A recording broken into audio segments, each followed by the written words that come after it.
2009 থেকে 24 পর্যন্ত দিন রাত অক্লান্ত পরিশ্রম করে এই বাংলাদেশটাকে স্বাভাবিকভাবে উন্নত করেছি, উন্নয়নশীল দেশের মর্যাদায় নিয়ে এসে দিয়েছি, যেখানে আমাদের মহান নেতা জাতির পিতা বঙ্গবন্ধু শেখ মুজিবুর রহমান যার নেতৃত্বে আমরা স্বাধীনতা অর্জন করেছি।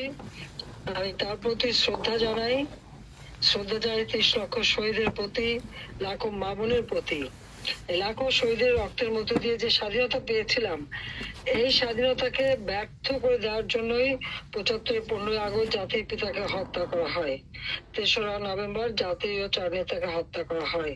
আমি তাদের আত্মার, যারা শাহাদত বরণ করছে, সকলের আত্মার মাগফিরাত কামনা করে এই কথাই বলবো যে তারা চেয়েছিল আমাদের স্বাধীনতার সুফল যেন বাংলার মানুষের ঘরে না পৌঁছায়, এই স্বাধীনতা যেন ব্যর্থ হয়ে যায়। আমি আর আমার ছোট বোন বেঁচে গিয়েছিলাম, বিদেশে ছিলাম বলে। এরপর 81 সালে দেশে ফিরে আসার সুযোগ পাই।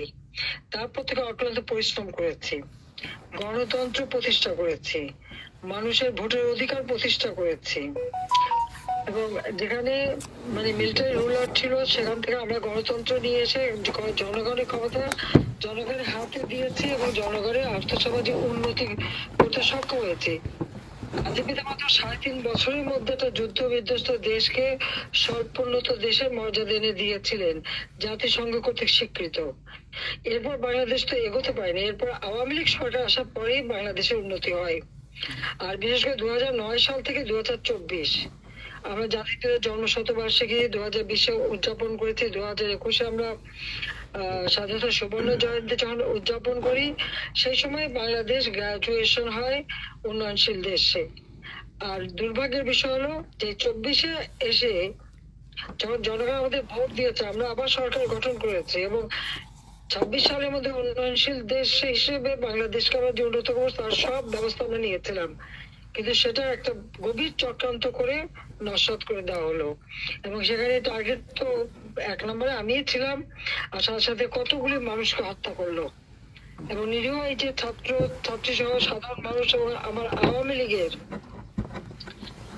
তো প্রায় কয়েক নেতা কর্মীকে হত্যা করেছে পুলিশ যে কত হাজার হত্যা হয়েছে তার কোন তালিকায় বের করতে পারেনি। বলে মাত্র 45 জন না, আর অনেক বেশি। এই ঢাকা শহরে একটা থানায় আগুন দিয়ে পোড়ানোর পরে সেখানে 19 জন মারা গেছে। সেই এনায়তপুরে সেখানে 15 জন।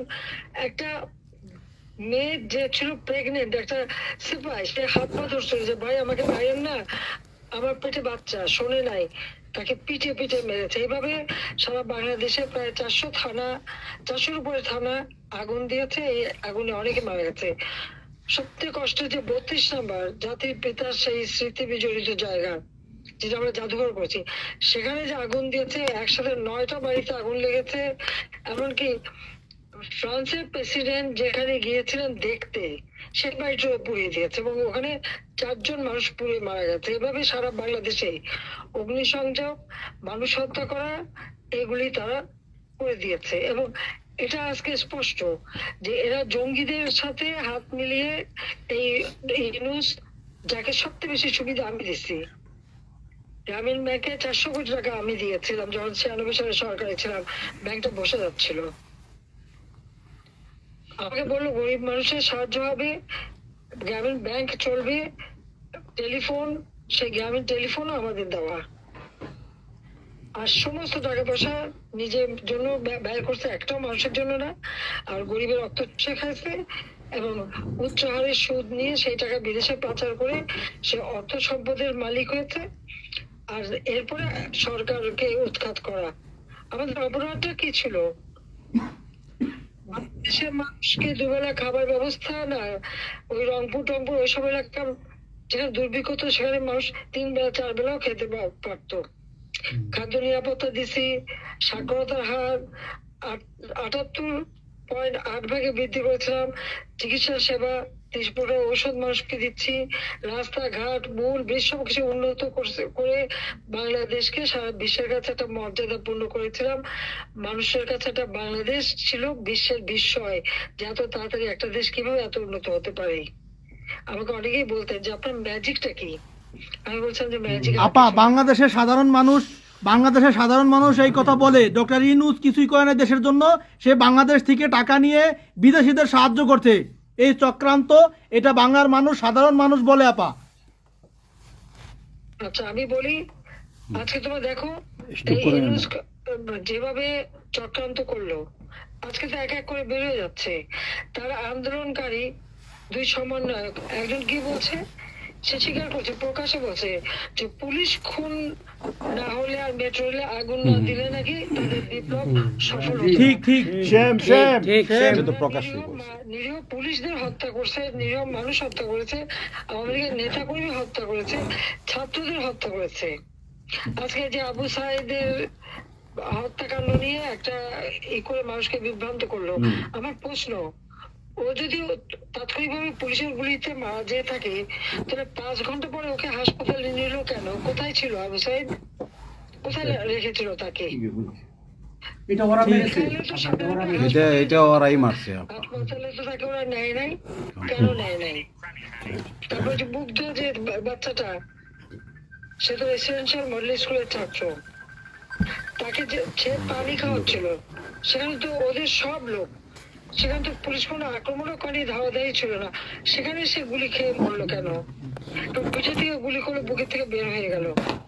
আমাদের মন্ত্রী দীপু নিজে গেছে তাকে দেখতে, আমি তাদেরকে ডেকে ওই সময় যারা মারা গেছে প্রত্যেকটা পরিবারকে আমি সাক্ষাৎকার দিচ্ছি, তাদেরকে সহযোগিতা করেছি। যারা আহত তাদের বিনা পয়সার চিকিৎসার ব্যবস্থা আমাদের স্বাস্থ্যমন্ত্রী সামন্তলাল সেন এবং আমাদের প্রতিমন্ত্রী রোকেয়া প্রত্যেকটা হাসপাতালে যে তাদের চিকিৎসার সব ব্যবস্থা করেছে। আমি বলছিলাম যে তোমার চিকিৎসার পরে যা হাত গেছে, পা গেছে, যা আমরা সব রকম ব্যবস্থা করে দেবো, তাদের প্রতিষ্ঠিত করে দেবো।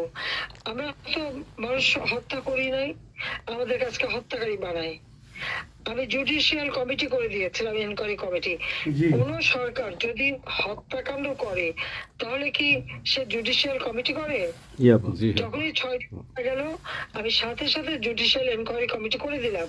যখন আরো মানুষ মারা গেল আমি 3 সদস্য বিশিষ্ট জুডিশিয়াল এনকোয়ারি কমিটি করলাম।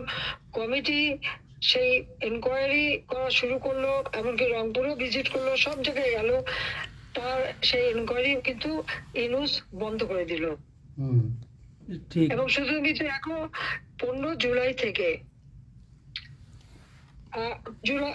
এরপর 8 জুলাই আগস্ট পর্যন্ত যত হত্যাকাণ্ড, অগ্নিসংযোগ, যা কিছু হয়েছে সব তারা মাফ করে দিয়ে দায় মুক্তি দিল। দায় মুক্তিটা কখন দেয়? যারা অপরাধ করে এবং যাদের দায়বদ্ধতা থাকে তাদের দায় মুক্তি দেয়। তাদের কোনো বিচার করা যাবে না, তাদের মধ্যে মামলা করা যাবে না। কেন? কারণ ইউনূসের কথায় তারা এই হত্যাকাণ্ড চালিয়েছে এবং সেটা তারা বলছে। এবং জঙ্গিদের সাথে আজকে হলি আর্টিজানের মানুষ মারা গেছে, সেই জঙ্গিদের বিচার হয়েছে, তাদেরকে ছেড়ে দিচ্ছে। 21শে আগস্ট 2004 সালে যে আমাদের উপরে গ্রেনেড হামলা হলো, গ্রেনেড হামলা সাজাপ্রাপ্ত আসামি এখন উপদেষ্টা। এরা তো জঙ্গিদেরকে নিয়ে চলা, এটাই তো।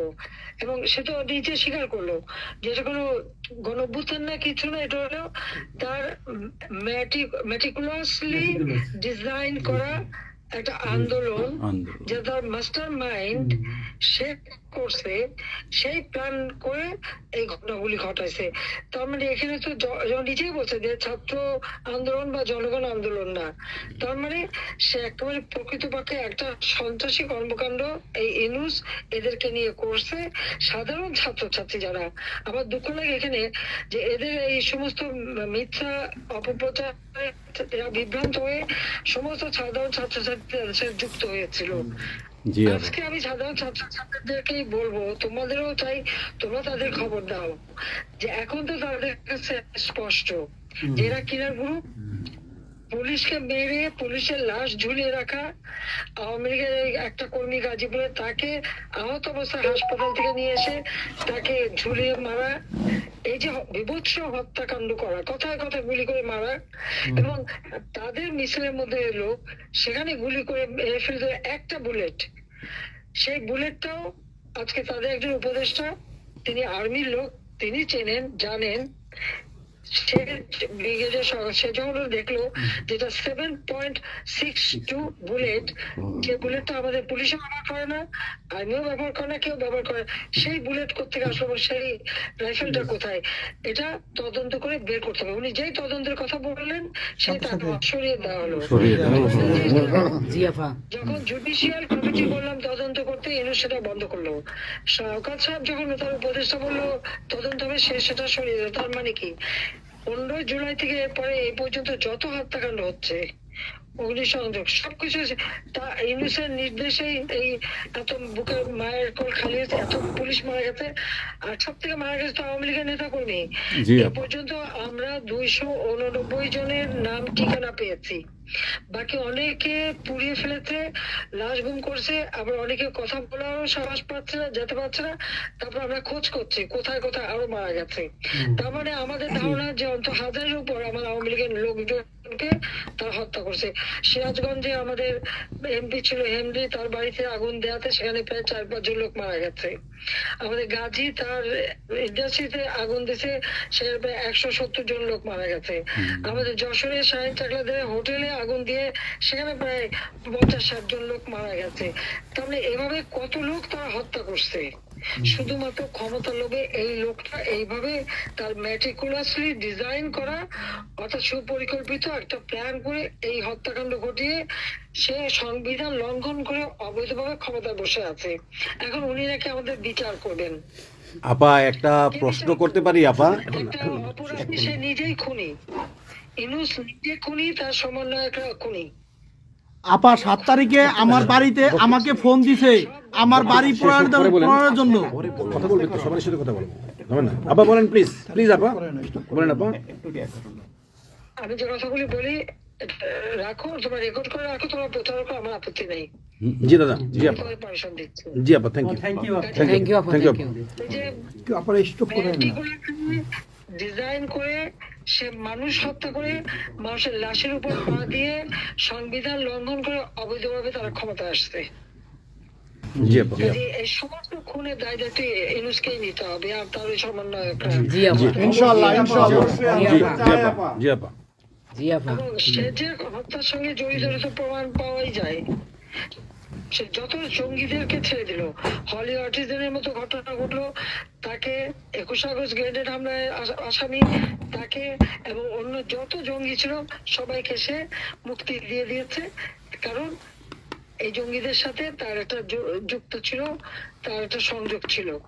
কাজে বাংলাদেশটাকে সে একটা জঙ্গির দেশ হিসেবে পরিণত করতেছে। আজকে সাধারণ মানুষের অবস্থাটা কি দেখো, সাধারণ মানুষ আজকে খেতে পায় না, পড়তে পায় না। আমি সব দিয়ে আসছি। মানুষ তো এখন বলে যে আগের সরকারই ভালো ছিল, শেখ হাসিনার সরকারই ভালো ছিল। জি আপা, আপা বলেন প্লিজ। 8,97,000 কোটি টাকার বাজেট, কয়লা কেনা, এলএনজি কেনা, ডিজেল পেট্রোল কেনা, খাবার সবকিছু ব্যবস্থা করা, সারের জন্য সার কেনার সব ব্যবস্থা করে আসছে। যে এলএনজি আমার সময় যখন বাজারে 10 টাকা, আমরা সেটা 9.93 দামে কিনলাম। সেই 9 টাকা 9 পয়েন্টের যেটা কিনা সে 14 পয়েন্ট তোমার 5 একটা, আর 14.65 এই দামে কিনলো। ডাবল দামে সে কিনতে গেল কিসের জন্য? এখন তো বাজারের দাম আরো কমছে। জি, শেয়ার মার্কেটে টাকা উধাও, ব্যাংকে টাকা নাই, ব্যাংকের টাকা উধাও, গেল কোথায়? আমেরিকা। 20 লক্ষ মেট্রিক টন খাদ্য আমি রেখে আসছি। 1 কোটি পরিবারের জন্য টিসিবির কার্ড দিছি, মাত্র 30 টাকা কেজিতে তারা চাল কিনতে পারবে এবং ডাল, তেল, গম কিনতে পারবে। সেই ব্যবস্থা আমরা করে আসতাম সস্তায়। 43 লক্ষ মানুষকে বাদ দিছে সেখান থেকে। কেন বাদ দিল? আওয়ামী লীগের সরকার করছে। বাদ দিচ্ছে আওয়ামী লীগের।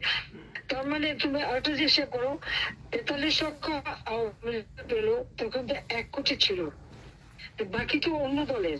আওয়ামী লীগ তো দল দেখে নাই, আওয়ামী লীগ দেখছে যারাই আবেদন করছে তাদেরই দিয়েছে, সে যে দলমত নির্বিশেষে সবার জন্য। আওয়ামী লীগ মানুষের জন্য করে। এটা আওয়ামী লীগ সরকার করছে এর জন্য আপা। ছাত্রদেরকে সে তারা বিভ্রান্ত করছে। এখন সাধারণ ছাত্রছাত্রী যারা এই বিভ্রান্ত এই খুনিদের সাথে যুক্ত ছিল, আমি তাদেরকে বলবো তাদের গার্জিয়ানকেও আবেদন করেছিলাম, যারা বুঝতে পারছেন না যে কি হচ্ছে, আপনাদের বাচ্চাদের আসতে দিন। তারা দিচ্ছে বাচ্চাদের আসতে। অনেকে তো আপনাদের হারালো, তখন যদি আমার কথাটা শুনতো তো হারাতে হতো না। আজকে তারা নিশ্চয় উপলব্ধি করতে পারছে।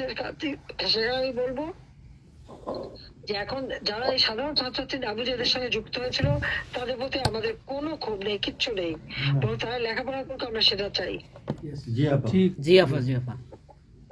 কিন্তু আমার কথাটা হচ্ছে, আমাদের ছাত্রলীগ করাটা কি অপরাধ? আওয়ামী লীগের সন্তান হচ্ছে তার জন্য কি অপরাধ? তাদের পরীক্ষা দিতে দেবে না, ভাইবা দিতে দেবে না, ইউনিভার্সিটিতে যেতে দেবে না, স্কুলে যেতে দেবে না, কলেজে যেতে দেবে না। What is this? আর এই ছেলে পেলেদেরকে কিভাবে বেয়াদব বানিয়েছে? স্কুলের প্রিন্সিপাল, টিচার তাদেরকে তার জুতার মালা পরায়, গাছের সাথে বাঁধে, তাদেরকে দিয়ে রিজাইন করায়। লাঠি সোটা নিয়ে জীবন, আমি জানি পৃথিবীতে কোনো দেশে এই ঘটনা ঘটছে কিনা। চিফ জাস্টিস তার বাড়ি হামলা, চিফ জাস্টিসের হামলা। যাদের আত্মসম্মান বোধ আছে তারা থাকে না, উনি সাথে সাথে রিজাইন করে দিছে। এবং কতজন মানে জজ তাদেরকে এজলাসে ঢুকতে দেবে না, তাদের রিজাইন করার জন্য চাপ দিছে। রিজাইন করে না থেকে তাদেরকে কোনো কোর্ট দিতে না, তাদেরকে বাতিল করে দিয়েছে। ইলেকশন কমিশনকে বাতিল, আমাদের মানবাধিকার কমিশনকে বাতিল, আমাদের পাবলিক সার্ভিস কমিশন বাতিল। সবই বাতিল। চাকরি দিতে পারছে না, চাকরি দিতে পারছে না। পাবলিক সার্ভিস কমিশন অচল করে দিয়েছে। এই ছেলেপেলেরা যাবে কোথায়? আজকে তারা কাজ করার সুযোগ নাই। একের পর এক ইন্ডাস্ট্রি বন্ধ, আগুন দিয়ে পুড়িয়ে দিয়েছে ইন্ডাস্ট্রি, অথবা বন্ধ করে দিচ্ছে। ব্যবসায়ীরা টাকা আনতে পারেন না, যারা খাবার আমদানি করতে তাদের দিচ্ছে না, বিদেশে যেতে দিচ্ছে তাদেরকে হ্যারাস করা হচ্ছে। মানে এদের অত্যাচারে সারা দেশ জর্জরিত। এদের কৃষক, শ্রমিক, কত শ্রমিক বেকার হয়ে গেছে। শ্রমিক আন্দোলন করছে, সাথে সাথে গুলি করে দুজনকে মেরে ফেললো গার্মেন্টস শ্রমিক। তোমার চাকরির বয়স নিয়ে আন্দোলন করে যমুনার সামনে যাওয়ার সাথে গুলি করলে একজন মারা গেল, তাদেরকে পিঠে তাদেরকে উঠাই দিল। ওই 7ই জুলাই থেকে এই ছাত্ররা যখন আন্দোলন করে 14 জুলাই পর্যন্ত, এই অগ্নিসংযোগ এগুলি না হওয়া পর্যন্ত কারো গায়ে একটা টোকাও পড়েনি। ইচ্ছা মতো সব আসছে বসছে, আমরা তো কিচ্ছু করতে দেয়নি। পুলিশের কাছে কোনো মেটাল বুলেট ছিল না, পুলিশের কাছে কোনো মেটাল বুলেট ছিল না। নির্দেশ দিয়েছে কোনো গুলি করবে না। পুলিশ ব্যারিকেড ইচ্ছা মতো আন্দোলন করছে। আমরা তো শুরু থেকে তো অনেক কিছু করা যেত, আমরা তো করিনি কিছু। কারণ আমি বলছিলাম যেটা তো কোটা তো ছিলই না। 11 জুলাই থেকে তো কোটা স্থগিত হয়ে গেছে, কোটা তো আমি বাতিল করে দিয়েছি, আর কোটা আমরা নিয়ে গেছি। যেখানে কোটাই নাই, তা আন্দোলনটা কিসের জন্য ছিল? তারপরে আমাদের মন্ত্রীরা বসলো, তাদের সাথে সব দাবি মানা হলো। দাবি মানার পরে আবার এক দফা, তাহলে সেক্ষেত্রে খুন করো, এই তো আকাঙ্ক্ষা ছিল আমাকে হত্যা করা। আপনাকে হত্যা করা মানে বাংলাদেশকে হত্যা করা, ওরা তো এক্স্যাক্টলি এইটাই হত্যা মামলা। আবার হত্যা মামলা দিয়ে আবার এখন বলে গণহত্যার বিচার হবে। গণহত্যা বিচার আমার না, গণহত্যার বিচার হবে ইনুসের।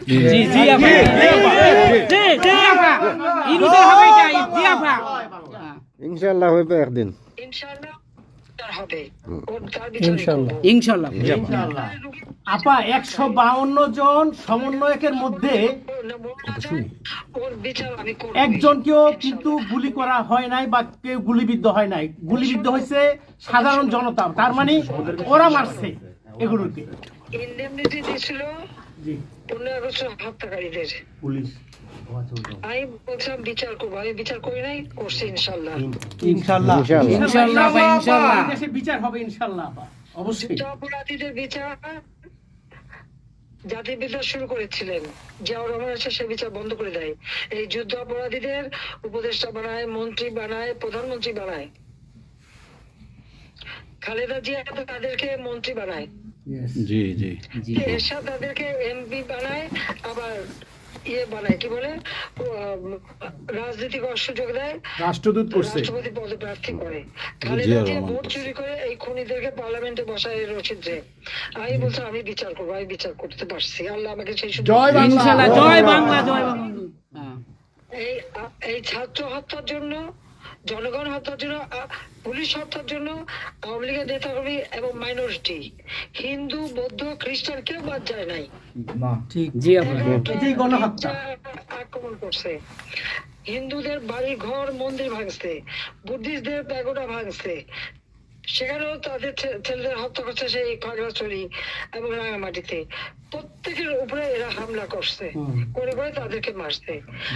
মাইনরিটিদের উপরে যে অত্যাচার, আবার দাবি ওঠায় কি ইসকন নিষিদ্ধ করতে হবে, আর সংবিধান থেকে সেকুলার শব্দ বাদ দিতে হবে। কেন বাদ দিতে হবে? এই সংবিধান জাতির পিতা দিয়ে গেছেন, এটা লাখো শহীদের রক্তের বিনিময়ে পাওয়া।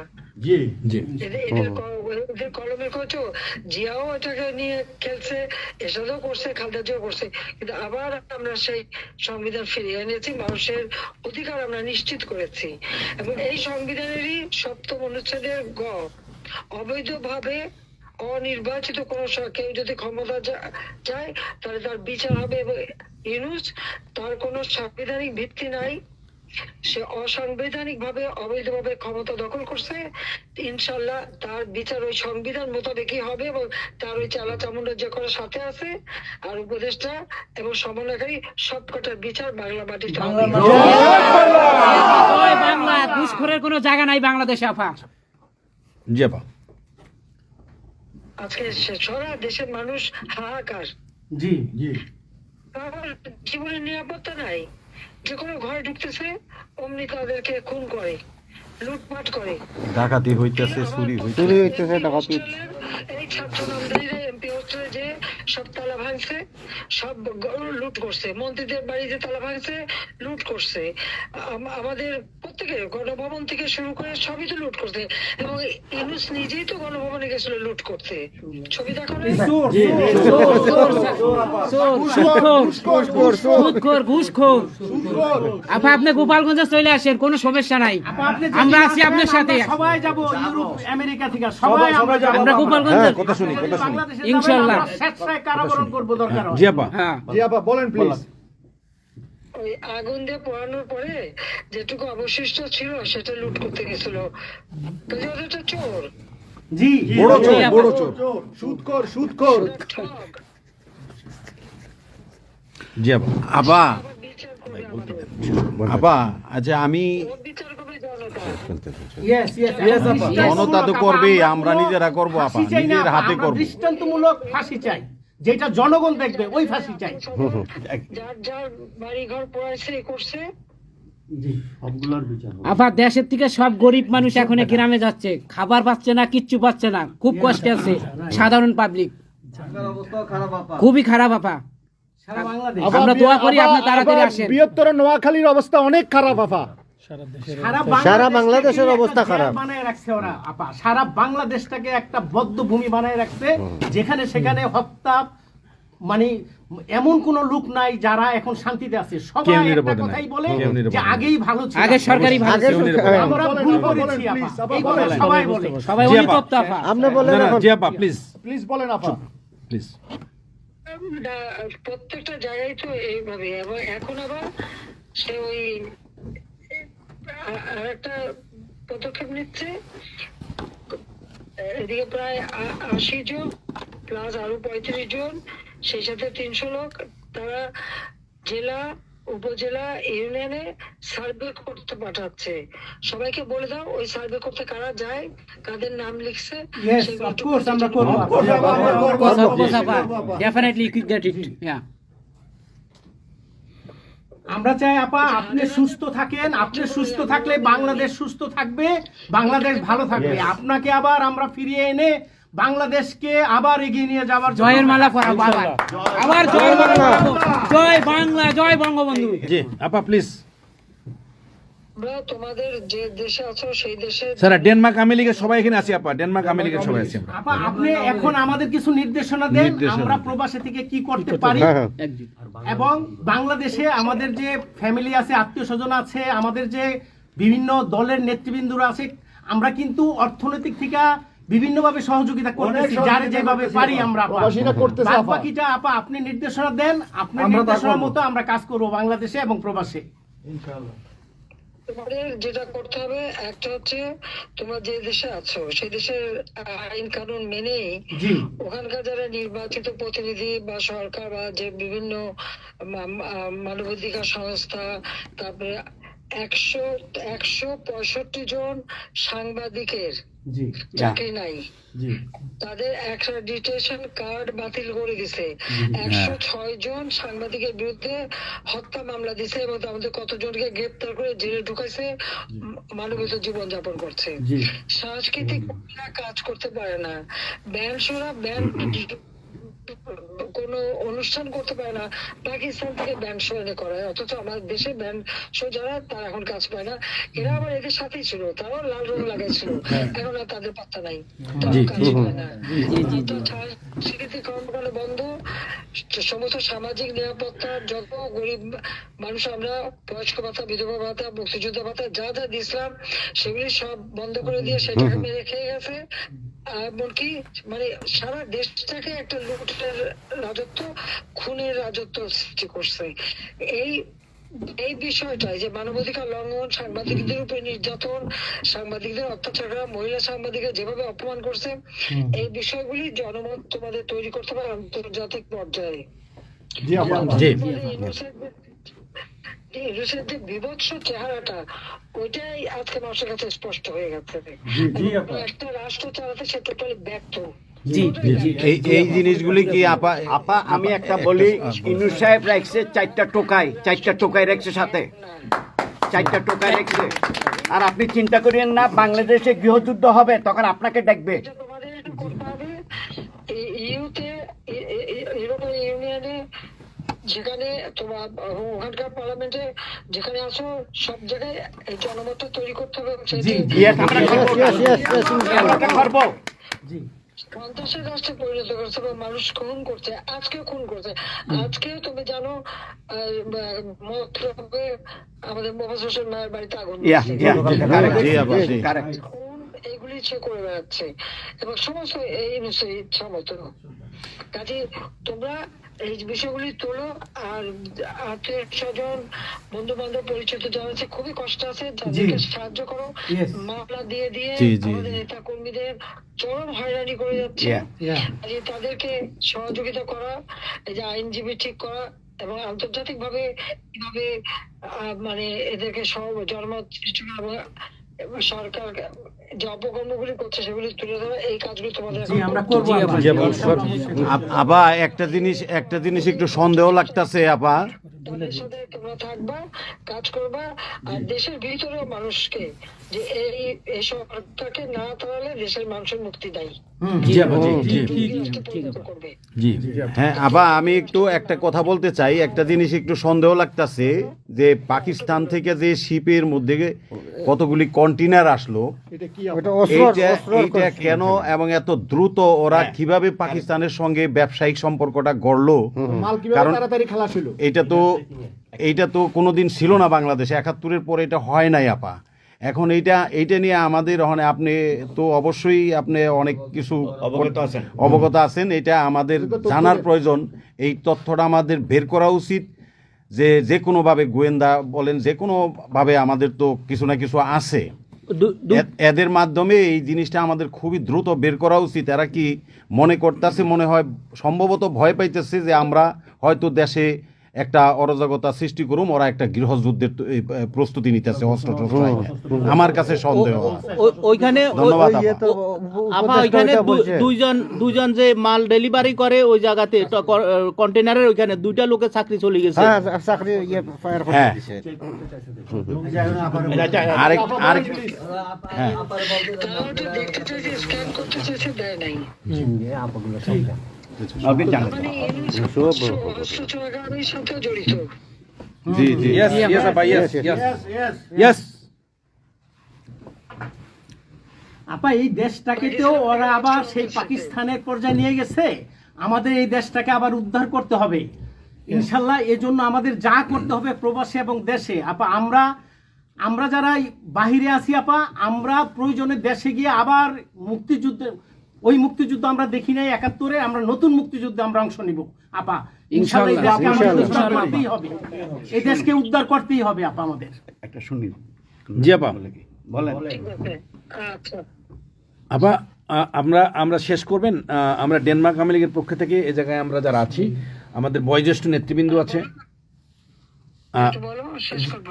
হ্যাঁ। হ্যাঁ, ডেনমার্ক আওয়ামী লীগের বয়োজ্যেষ্ঠ নেতৃবৃন্দ আমরা এখানে উপস্থিত আছি। আমরা আজকে প্রতিবাদ সভা ডেনমার্ক আওয়ামী লীগের এই ইউনুস সরকারের যে এই যে অগণতান্ত্রিক কাজ, এই সন্ত্রাস ইউনুসের যে অগণতান্ত্রিক কাজ, তার বিরুদ্ধে আমরা মাফিয়ার বিরুদ্ধে আজকে প্রতিবাদ সভা হচ্ছে। সেই জায়গাতে আমাদের ডেনমার্ক আওয়ামী লীগের উপস্থিত আছে বাবু সুভাষ ঘোষ, আমাদের আপনি জেনে থাকবেন সবারই নামই, লিঙ্কন ভাই, লিঙ্কন মোল্লা, খোকন মজুমদার, আমাদের নঈম বাবু, আমাদের সামি দাস, আমাদের অবশ্যই মোহাম্মদ শহীদ, আমাদের মাহবুর রহমান, এখানে লিমন, তারপরে আমাদের কবির সাব্বির, তারপরে উপস্থিত আছেন আমাদের শামীম খালাসি, বোরানুদ্দিন, আমাদের মাসুদ চৌধুরী, সামি দাস, হিল্লোল বড়ুয়া, লিমন, অনেক নেতাকর্মী দাদা আপা, অনেক নেতাকর্মী উপস্থিত আছে।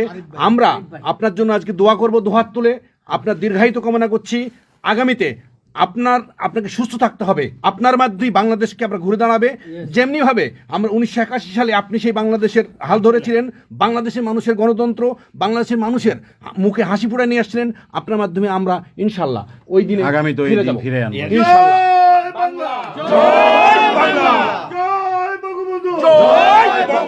শেখ হাসিনার সরকার বারবার দরকার, বারবার দরকার শেখ হাসিনার সরকার। শেখ হাসিনার ভয় নাই, রাজপথ ছাড়ি নাই, রাজপথ ছাড়ি নাই, শেখ হাসিনার ভয় নাই। শেখ হাসিনার সরকার বারবার দরকার, শেখ হাসিনার সরকার বারবার দরকার।